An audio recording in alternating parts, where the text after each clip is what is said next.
तो ये तारीख़ी हवालों से आज की अहमियत क्या है ख़ास दिन जिसके तरफ आपके लिए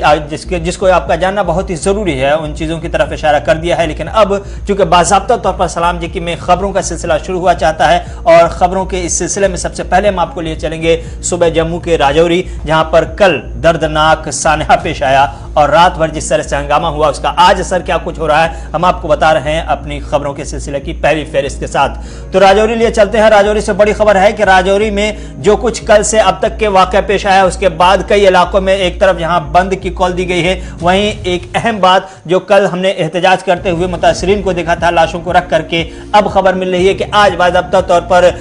आखिरी रसूमात अदा की जाएगी। चूंकि कल शाम एलजी मनोज सिन्हा दिल्ली से पहुंचे थे राजौरी और मुतासरीन से मुलाकात की थी, उन्हें यकीन दहानी कराई थी और उन्होंने कहा था कि जो कुछ कमियां खामियां रह गई हैं जिसकी वजह से यह हादसा ये सानहा पेश आया है और उसकी निशानदेही करके बाज़ाब्ता तौर पर मुजरिमीन को कैफर किरदार तक पहुंचाया जाएगा और इंसाफ दिलाने की उन्होंने यकीन दहानी कराई, जिसके बाद अहले खाना ने मन बनाया और फैसला किया कि आज आखिरी रसूमात अदा की जाएगी। राजौरी से इस वक्त की बड़ी खबर कि कल पूरे दिन हंगामे के बीच जब लेफ्टिनेंट गवर्नर वहां पहुंचे, मनोज सिन्हा ने महलिकीन के साथ बात की और वहाँ पर लवाहिकीन के साथ बात करने के बाद, अवाम के साथ बात करने के बाद उन्हें यकीन दहानी कराई कि हुकूमती सतह पर हर मुमकिन कदम उठाया जाएगा ताकि अक़लियतों और मेजॉरिटी और माइनॉरिटी कम्युनिटी के तहफ़्फ़ुज़ को यकीनी बनाया जाए। और जो बातें वहाँ पर रखी गई जिनमें विलेज डिफेंस कमेटी को दोबारा से मुनज़्ज़म करने की बात, कुछ कैंप्स को तैनात करने की बात और सिक्योरिटी ग्रिड को मज़ीद मजबूत करने के साथ साथ जो लैप्सेस कल पूरे दिन देखने को मिले उस पर कल लेफ्टिनेंट गवर्नर मनोज सिन्हा ने जब खुलकर बात की, उसके बाद ही वो एहतजाज जो पूरे दिन चल रहा था उस एहतजाज को ख़त्म होते हुए देखा गया। रात देर गए और आज की बड़ी खबर यह है कि आज सभी महलिकीन को आखिरी रसूमात अदा की जाएंगी और आखिरी रसूमात अदा करने के लिए जहाँ सूबाई इंतज़ामिया के आला अफसरान वहाँ पर मौजूद रहेंगे, वहीं पर मुख्तलिफ सियासी जमातों के रहनुमाओं ने भी वहाँ पर अपनी मौजूदगी को आज दिखाना है और लग रहा है कि आज मुख्तलिफ जमातों के लीडर्स वहाँ पर ज़रूर मौजूद रहेंगे। वहीं दूसरी तरफ मुख्तलिफ दीनी तंजीमों, मुस्लिम तंजीमों की तरफ से आज एहतजाज करने की भी बात कही गई है और इस क़यामत सुगरा के खिलाफ एहतजाज की बात डोडा, कश्तवाड़ और भद्रवाह के कल मुख्तलिफ अंजुमनों की तरफ से यह ऐलान कर दिया गया कि आज एहतियातन और एहतजाजन जो है वो एहतजाज किया जाएगा। तो फिलहाल राजौरी चलते हैं जी, जहां डोंगरी चलेंगे, जहां से जमशीद मलिक हमारे साथ है कि अभी कल जो सूरत हाल थी उसके मुकाबले में आज सूरत हाल क्या कुछ है, क्योंकि कल राजौरी बंद थी सनातन धर्म सभा की तरफ से, फिर बीजेपी का उसमें सपोर्ट था, कांग्रेस का सपोर्ट था, दीगर जमातों ने खुलकर उसमें सपोर्ट किया था। अभी की क्या कुछ सूरत हाल है, सीधे जमशीद मलिक के पास चलेंगे।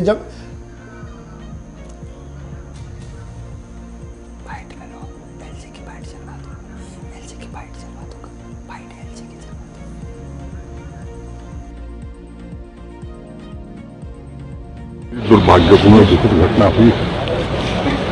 सूचना मिलते ही हम सब यहाँ आए हैं। तो उनके जितने भी हमारे वरिष्ठ सहयोगी डीजीपी और पहले ही आ गए थे, ये लोग काम कर रहे हैं। मैंने व्यक्तिगत रूप से उनसे बातचीत की है।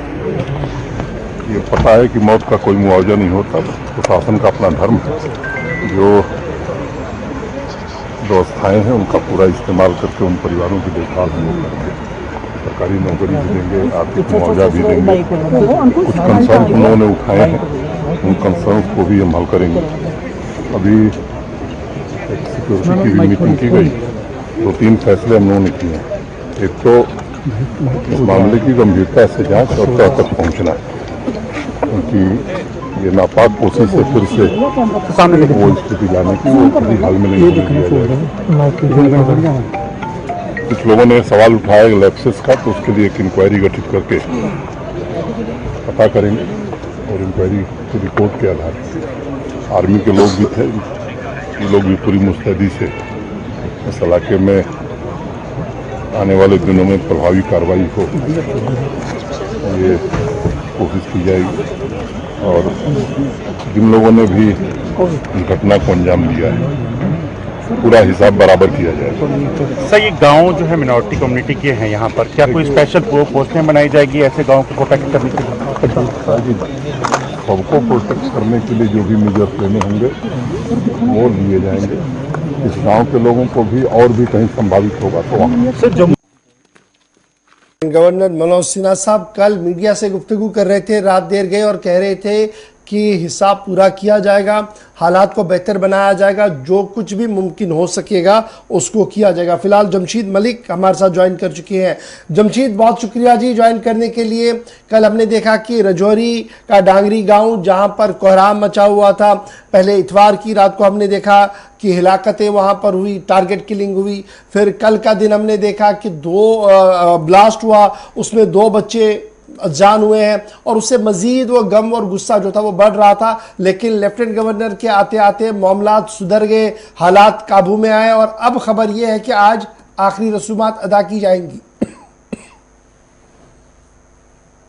बिल्कुल, आज इनकी आखिरी रस्मात अदा की जाएगी। सड़कों पर थे और एहतजाज कर रहे थे, यही मांग जब यहाँ नहीं तब तक डेड बॉडीज नहीं। हालांकि उससे पहले हमने देखा कि चाहे सियासी लीडरान हो या पुलिस के आला अधिकारी वो भी मौके पर पहुंचे, मगर उसके बावजूद भी लोगों की एक ही मांग थी कि जब तक एलजी यहाँ नहीं पहुंचेंगे तब तक ये एहतजाज खत्म नहीं किया जाएगा। उसके बाद जब एलजी पहुंचे हैं तो उनसे बातचीत के बाद ही लोगों के साथ जब बात हुई है और लोगों की जो मांगे थी उनको सुना गया, उनको पूरा करने की यकीन दहानी करवाई गई और उसके बाद ही लोगों ने गड़बड़ी सड़कों से उठाई। आज उनकी आखिरी रस्मात अदा की जाएगी, मगर लोगों के अंदर बहुत ज्यादा गुस्सा कल देखने को मिलता है। उसकी सबसे बड़ी वजह जो देखने को मिली थी वो यही थी कि कल जो एक लापरवाही भी हुई है, जिस कारण एक आईडी ब्लास्ट होता है उसी घर के बाहर, दीपक कुमार के बाहर, जिसको रात को टारगेट किलिंग हुई और सुबह उसके घर के बाहर एक आईडी ब्लास्ट होती है जिसमें 7 लोग जख्मी होते हैं, उनमें से भी 2 बच्चे दम तोड़ देते हैं। उससे लोगों में काफी गुस्सा मजीद बढ़ा है। हालांकि एलजी ने उनकी मांगे तमाम पूरी कर दी, मगर उससे पहले अगर बात करें डीजी की तरफ से भी यकीन दहानी करवाई गई थी कि आपकी वीडीसी की जो हथियार हैं वो आपको दोबारा वापस दिए जाएंगे, मगर लोग उसके बावजूद भी मानने को तैयार नहीं थे, क्योंकि जितना गौर इस तरह के हालात राजौरी के अंदर 1997 में देखने को मिले थे, जब इन 1997 और उसके बाद 1999 में जहां सिविलियन किलिंग हुई और उसके बाद बिल्कुल ऐसे ही हालात थे, तब भी सड़कों पर डेड बॉडियां रखी गई थी और एहतजाज किए थे, मगर हालात काफी बेहतर हुए थे। मगर एकदम दोबारा काफी कशीदगी हालात में देखने को मिली, जहाँ टारगेट किलिंग, सिविलियन के हलाकत की खबरें सामने आई, जिससे राजौरी की बात नहीं करें, पीर पंचाल के अंदर ही काफी गुस्सा पाया रहा है। मुख्तलिफ तंजीमों की तरफ, चाहे सियासी हो, समाजी हो, सब तंजीमों की तरफ से एहतजाज का सिलसिला देखने को मिला। कल हमने देखा कि जमशीद मलिक, आप स्टैंड बाय हमारे साथ रहेंगे। भारतीय जनता पार्टी के सीनियर लीडर विबोध गुप्ता साहब भी हमारे साथ ज्वाइन किए हुए हैं। बहुत बहुत शुक्रिया सर ज्वाइन करने के लिए। 2 दिन से आप कंटिन्यूसली इस पूरे सानिया को मॉनिटर कर रहे हैं, कोऑर्डिनेट कर रहे हैं एडमिनिस्ट्रेशन के साथ कि मामला हल हो। हम कल लगातार ये देख रहे थे, जो मुजाहिरीन थे जो सड़क पर बैठे हुए थे, 2-3 बड़ी मांगे उनकी थी। सिक्योरिटी कंसर्न उनका सबसे बड़ा था और कल जब लेफ्टिनेंट गवर्नर के साथ मुलाकात हुई है, आप वहाँ पर मौजूद थे, तो क्या डिसीजंस हुए हैं और किस तरीके का मंसूबा हिकमत अमली जो है वो तरतीब दे दी गई है ताकि माइनॉरिटीज़ जो है वो सेफ सिक्योर फील कर सके इस पूरे खित्ते के अंदर? गौर साहब, कल जब एलजी साहब के साथ वहाँ के स्थानीय लोगों का बैठना हुआ तो उसमें जो मांगे थी, सबसे बड़ी मांग जो थी कि आर्मी जो है उसका एक ब्रिगेड जो है जिस एरिया में माइनॉरिटीज के लोग हैं, जो पहले 90s के बाद जो टेररिज्म हुआ और उस समय भी बल के अंदर, डांगरी के साथ लगते बल के अंदर 1998 में एक बड़ा मैसेकर हुआ था जिसमें बड़ी जानें चली गई थी। तो और ये इन टेररिस्टों का क्रॉसिंग पॉइंट, यहीं से ये क्रॉस होकर निकलते भी है, यहाँ से बुद्धल मोहर से होते हुए अलग अलग रास्तों में चले जाते हैं। तो एक ब्रिगेड आर्मी का जो है वो इस सारी बेल्ट के अंदर जो पहले जिस ढंग से उनकी चौकियां थी, जिस ढंग से उनके, वो सब दोबारा से हो, ये एक बड़ी मांग थी। माननीय एलजी मनोज सिन्हा साहब ने इस बात को सुना और कहा कि मैं होम मिनिस्टर से बात करके इस मांग को तुरंत पूरा करने का प्रयास करूंगा और कोशिश करूंगा कि आर्मी जो है इस एरिया में उसकी डिप्लॉयमेंट पहले जैसी हो जाए। दूसरी बड़ी बात और मांग जो थी वो ये थी कि वीडीसी की लेकर बात थी कि पहले यहाँ डांगरी के अंदर लगभग 60% लोगों की जो वीडीसी की गन्स थी वो यहाँ की पुलिस एडमिनिस्ट्रेशन ने वापस ले ली और उनको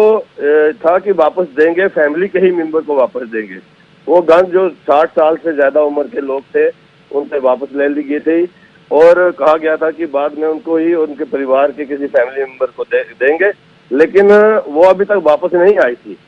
ये जो हादसा हुआ और ये किलिंग हुई,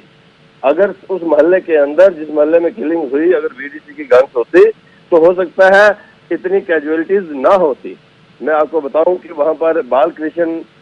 करके एक परिवार के सदस्य हैं, उनके पास वीडीसी की गन थी और जब उन्होंने ये सब देखा तो उन्होंने अपनी गन से फायर किया और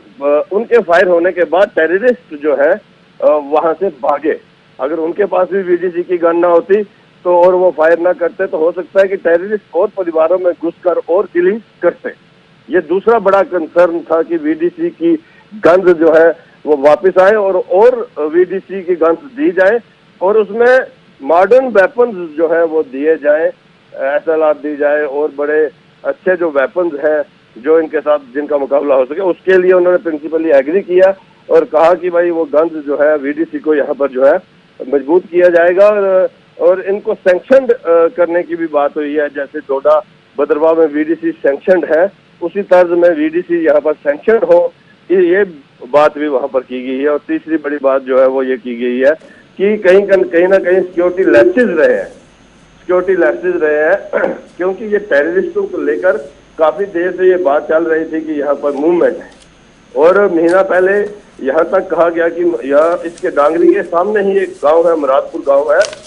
लगता सामने मतलब जब वहां से 2-3 किलोमीटर की दूरी के ऊपर महीना पहले ये एक बात जो है आई थी कि वहां 2 टेररिस्ट जो है वो देखे गए हैं। और उसके बाद सर्च ऑपरेशन भी पुलिस ने और आर्मी ने ज्वाइंट उस एरिया के अंदर किया और 15 दिन पहले वो अल्फा गेट आर्मी के गेट के पास 2 हमारे लोग जो है शहीद हो गए थे, उनको टेररिस्टों ने मार दिया था और उसके बाद कोई सर्च ऑपरेशन नहीं हुआ। और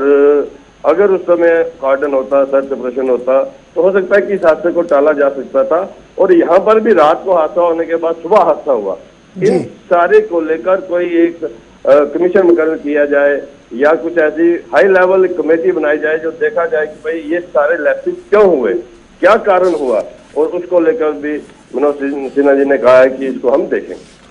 अच्छा जी, ये इंक्वायरी की भी बात हुई है, वीडीसीज को स्ट्रीमलाइन करने भी बात हुई है, तो आज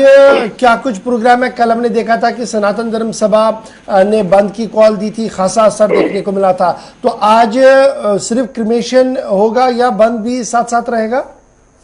नहीं, देखिए बंद तो सिंबॉलिक था, बंद तो गम और गुस्से का हिस्सा था जी। बंद तो इस बात को लेकर था कि भाई ये राजौरी और पुंछ जो है बड़ी शांति इस तरफ बड़े एक लंबे समय के बाद जो है इसको डिस्टर्ब करने की कोशिश की गई। और यहाँ पर पिछले दिनों भी आज से कोई अब 1 साल हो गया है, भारतीय जनता पार्टी के जो सिटी प्रेसिडेंट थे हमारे मंडल प्रधान जसवीर सिंह जी, उनके घर पर भी ब्लास्ट हुआ और उनका एक छोटा नन्हा सा बच्चा उस समय शहीद हो गया था। ये जो गम और गुस्से को लेकर बंद था, बंद कोई ऐसी बात नहीं है कि भाई बंद को लेकर सनातन धर्म सभा कोई बड़ी ही कोई ऐसा है कि हमने कोई डिस्टर्बेंस करनी है। आपने देखा कि बड़ा पीसफुल, किसी तरफ से कोई ऐसी बात नहीं हुई। और आज बाजार खुलेंगे, आराम से बाजार खुलेंगे, सब लोग अपना काम करेंगे। और एलजी साहब यूपी में थे और यूपी से वो निकल कर राजौरी के अंदर आए, ये भी एक बड़ा मैसेज लोगों के अंदर। बहुत शुक्रिया विभोद गुप्ता साहब ज्वाइन करने के लिए। जमशीद मलिक, जरा स्क्रीन पर जमशीद को दिखाइएगा जल्दी से। जमशीद जरा अपडेट कीजिएगा कितने बजे ये आखिरी रसूमात अदा की जाएंगी, और जो हमारे पास इतलात है कि मुख्तलिफ सियासी जमातों के रहनुमाओं ने वहां पर पहुंचना है, तो क्या कुछ तैयारियां ग्राउंड जीरो पर है? गौर बिल्कुल, आज इनकी आखिरी रस्मात जो 10 बजे का टाइम दिया गया है, क्योंकि आबाई ग्राउंड जो ढांगरी है वहीं पे की जाएगी। सियासी लीडरान की जहां तक बात करें वो कल से ही पहुंचना शुरू हो गए थे। डिफरेंट जमातों के लीडरान कल वहां मौके पर भी थे, मगर कल के हालात और आज के हालात में थोड़े से अलग नजर आएंगे, क्योंकि जिस तरह के सिक्योरिटी के हालात करें इन इलाकों की, तो वो तो पहले दिन से ही, जब ये 1 जनवरी को ये हुआ उसके बाद ही बढ़ा दी गई थी, क्योंकि पूरे इलाके में सर्च ऑपरेशन अब बड़े पैमाने पर शुरू किया गया। कल पूरा दिन हम देखते रहे कि वहां सेना की मजीद गाड़ियों का आने का सिलसिला और जवानों के आने का सिलसिला देखने को मिला। उसके बाद ड्रोन से भी अब मदद दी जा रही, कल जहाज से भी निगरानी उस जंगल के इलाके की जा रही थी। कल से सिक्योरिटी काफी बढ़ा दी गई है, क्योंकि एलजी साहब ने जिस तरह कहा भी है कि हिसाब लिया जाएगा, इसका मतलब कि काफी बड़े पैमाने पर यह सर्च ऑपरेशन बढ़ाया गया। क्योंकि इसमें कल ये भी खबर सामने आई थी कि इस इलाके की, चाहे बुद्धल के बैक साइड का इलाका हो या दूसरे इलाके हो, इन सब इलाकों से सेना ऊपर जंगल की तरफ कूच की हुई है, जिससे ये कहा जा सकता है कि इस इलाके में सर्च ऑपरेशन बड़े पैमाने पर चल रहा है। और आज की 10 बजे के बाद जब उनके आखिरी रस्मात अदा होगी, ऐसा लग रहा है कि वहां लीडरान के पहुंचने का आज भी सिलसिला लगातार देखने को जरूर मिल सकता है। गौहर, हमारे साथ ज्वाइन करने के लिए फिलहाल सीधे चलेंगे जी हम किश्तवाड़ और डोडा बदरवाह, क्योंकि खबर ये है कि इस सानिया को लेकर, यानी जो पुंछ रजौरी के अंदर ये सानिया हुआ जहां पर डोंगरी के अंदर नौजवानों की मौत वाक़या हुई, उसको लेकर अब सदाए एहतजाज दीगर इलाकों के अंदर भी हो रहा है। और मुस्लिम फेटर्निटी ने इस पूरे मामले को इस्लाम के खिलाफ करार देते हुए इसे इंसानियत का कत्ल करार दिया है। जहां कल मुफ्ती आजम जम्मू कश्मीर मुफ्ती नासरुल इस्लाम का बयान भी सामने आया, वहीं पर आज डोडा, किश्तवाड़ और बदरवाह के अंदर भी बंद का ऐलान कर दिया गया। सीधे चलेंगे पहले जी अजय शान के पास। अजय, जरा अपडेट कीजिएगा, क्या कुछ खबर है आपके पास? और वसीम भी हमारे साथ ज्वाइन कर चुके हैं। अजय, क्या कुछ डिटेल्स आपके पास है? तो देखिए, जैसे ही ये हादसा हुआ है उसके बाद ही लोगों में नाराजगी और गुस्सा देखने को मिला, और इसका असर ये देखने को मिला कि कल दोपहर बाद सनातन धर्म सभा किश्तवाड़ के प्रेसिडेंट ने अनाउंस कर दिया कि हम शांतिपूर्ण बंद करेंगे, ताकि उन लोगों के साथ अपनी यकजहती दिखाई जाए और जो हालात बिगड़ रहे हैं उसको लेके अपनी चिंता व्यक्त की जाए। लोगों में जहां गुस्सा और नाराजगी है इस हादसे को लेके, वही इस क्षेत्र के लोगों में ये कंसर्न है कि जिस तरह से रजौरी में रिवाइवल हुआ है मिलिटेंसी का, वो सेम पिक्चर कहीं ना कहीं 2019 में डोडा किश्तवाड़ में देखी गई। तो कहीं ना कहीं ये मांग की जा रही है कि जो कल्प्रिट्स है उनको तो सजा दी जाए, लेकिन यहाँ पर भी जो सिक्योरिटी सेटअप है उसको रिव्यू किया जाए और उसको पुख्ता किया जाए, क्योंकि जो मिलिटेंसी इस एरिया में देखी गई है कि यहाँ पर टारगेटिंग के लिए की जाती है और कम्युनल टेंशन पैदा करने की कोशिश की जाती है मिलिटेंट्स की तरफ से। तो उस चीज को अवॉइड करने के लिए मांग की जा रही है कि यहाँ पर सिक्योरिटी बढ़ाई जाए, और जो कल्प्रिट्स है उनकी तो यहाँ पर चाहे हिंदू हो मुस्लिम हो, हर कोई उनकी जो है तनती कर रहा है, उनकी खिलाफती कर रहा है कि उनको सजा दी जाए। लेकिन सबसे बड़ी कंसर्न जो लोगों की है यहाँ पर सिक्योरिटी असर किस तरीके का देख रहे हैं और किन इलाकों के अंदर बंद का असर देखा जा सकता है? जी बिल्कुल, देखिए जो प्रॉपर टाउन है आगे पीछे देखा गया था कि इन्हीं टाउन्स में ही इसका असर था, लेकिन कल देर रात तक जो मैसेजेस आते रहे, दूर दराज के इलाके जो छोटे छोटे इलाके हैं, पाडर हो, नागसिनी हो या गुंदोज या ठाठी, इस तरह के जो छोटे छोटे स्टेशन है रास्ते में पड़ते हैं, वहां से भी हमें इंफॉर्मेशन है कि सनातन धर्म सभा और दूसरी जो ऑर्गेनाइजेशन है उनकी तरफ से जो वहां पर बंद रखा जा रहा है। तो हालांकि आज सर्दी है, सुबह सुबह ठंड रहती है, दुकानें वैसे भी लेट खुलती हैं, लेकिन जो गाड़ियों की नकलो हरकत है वो काफी हमें कम देखने को मिल रही है, मूवमेंट बहुत कम है। और जैसे जैसे दिन बढ़ेगा तो पिक्चर क्लियर होगी, लेकिन जिस तरह से लोगों की सपोर्ट मिली है, हिंदू हो मुस्लिम हो, सब ने इस हादसे को कंडेम किया है और यही मांग की जा रही है कि जो कल्प्रिट्स को पकड़कर जल्द से जल्द सजा दी जाए। जी ठीक है वसीम, जरा अपडेट कीजिएगा आपके एरिया में क्या कुछ है, क्योंकि रात देर के हम देख रहे थे कुछ वीडियोस सामने आ रहे थे और खालिद नजीब सरवर्दी साहब की तरफ से आज बंद की कॉल का ऐलान कर दिया गया है। क्या कुछ एडमिनिस्ट्रेशन की तरफ से किया गया और क्या कुछ ग्राउंड जीरो की कहानी है? बिल्कुल गौर साहब, देखिए जिस तरह से कल सनातन धर्म की तरफ से डोडा के अंदर भी काफी प्रोटेस्ट हुआ और यही डिमांड की गई, जो भी कल्पर्ट्स हैं, जो भी इसमें कसूरवार लोग हैं, उनको सामने लिया जाए, बेनकाब किया जाए। तो काफी लोगों में गुस्सा था, टायर वगैरह चलाए गए थे और यही डिमांड की जा रही थी कि जल्द से जल्द उन लोगों को सामने लाया जाए। और वो बता रहे थे कि 90s का जो माहौल बनाया जा रहा है, 90s में इस तरह के हालात यहाँ पे देखने को मिलते थे। पर आपने देखा होगा कल देर रात जो मैंने खालिद नजीब सरवर्दी साहब से बात की थी, फोन लाइन पे उनको लिया था, उन्होंने यही बताया था कि बिल्कुल इस्लाम के अपोजिट ये सारी चीजें की जा रही हैं। तो उन्होंने ये बताया था कि पहले भी जो कांड यहाँ पे हुए, आपको याद होगा कुल्हाड़ कांड हुआ था या देसा के अंदर जिस तरह से कांड हुआ था, एक कम्युनिटी को जो है टारगेट, यानी कि हम ये बता सकते हैं कि टारगेट किलिंग की थी। और वही उसी तरह का माहौल जो है राजौरी के अंदर बना हुआ है। राजौरी के अंदर इसी तरह से जो है टारगेट किलिंग गई है। और उनका ये कहना था कि कल जो है मुस्लिम कम्युनिटी से उनने अपील की थी कि यहाँ पे भी वो बंद रखेंगे, क्योंकि भाईचारे की मिसाल उनको बताया जाता है। और डोडा के अंदर भी इसी तरह से बंद रखेंगे। लोगों से अपील कहीं ना कहीं उन्होंने की थी और ये बताया था कि पीसफुली सारे लोग रहेंगे, क्योंकि हम अभी भी बाहर के जो हालात आपको दिखाएंगे कि बाहर पीसफुली सब लोगों ने मार्केट बंद रखी हुई है। और लोगों से जिस तरह से कल उन्होंने अपील की थी, लोगों का भी ये कहना है कि जिस तरह से उन्होंने बताया, क्योंकि हर मस्जिद से ये अनाउंसमेंट हुई है कि आपको बंद रखना होगा कल के दिन, और पीसफुली सब लोगों को बताया गया। तो उस पर हम देख रहे हैं कि लोग ना कहीं उतरे हैं। चलिए, बहुत शुक्रिया जी आप दोनों का ज्वाइन करने के लिए, बहुत बहुत शुक्रिया जी हमारे साथ ज्वाइन करने के लिए। ये थी खबर जनाब राजौरी डोंगरी की, जहां पर आज मोहल्लिकीन को आखिरी रसूमात अदा की जाएंगी, लेकिन डोडा, किश्तवाड़, भद्रवाह के अंदर भी बंद का ऐलान आज कर दिया गया। देखना होगा कि बंद का असर कितना वहां पर देखने